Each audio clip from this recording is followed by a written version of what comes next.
Hi நண்பா, இந்த ஒரு வீடியோவில் மூணாவது நாளே அதிர்ச்சி கொடுத்த இட்லி கடை திரைப்படத்தோட அட்வான்ஸ் வசூல், அதாவது தமிழகம் மற்றும் கர்நாடகாவில் இந்த நேரம் முடிவுப்படி எவ்வளோ ஷோ போகிறது உறுதியாக இருக்குது.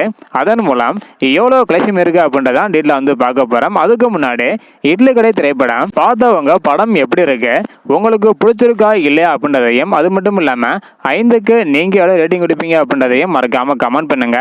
ஓகே அன்பா, வாங்க நினைக்கிற வீடியோக்குள்ளே பார்க்கலாம்.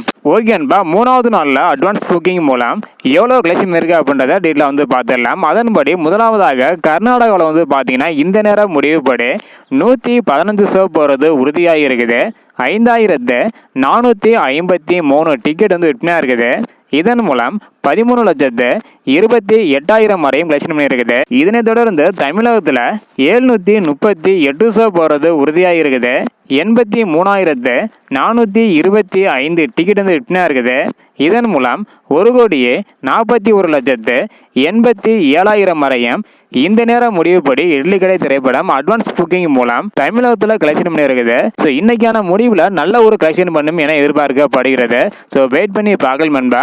இதுவரை வந்து பார்த்தீங்கன்னா கர்நாடகாவில் மூன்றாவது நாளில் அட்வான்ஸ் புக்கிங் மூலம் 13,28,000 தமிழகத்தில் 1,41,87,000 வரையும் கலெக்ஷன் பண்ணி இருக்குது. ஸோ இதை பற்றி உங்களுடைய கருத்து என்ன அப்படின்றத மறக்காமல் கமெண்ட் பண்ணுங்கள். இந்த வீடியோ பார்த்தீங்கன்னா மறக்காமல் எல்லாருக்குமே ஷேர் பண்ணுங்கள். ஓகே அன்பா, தேங்க்யூ.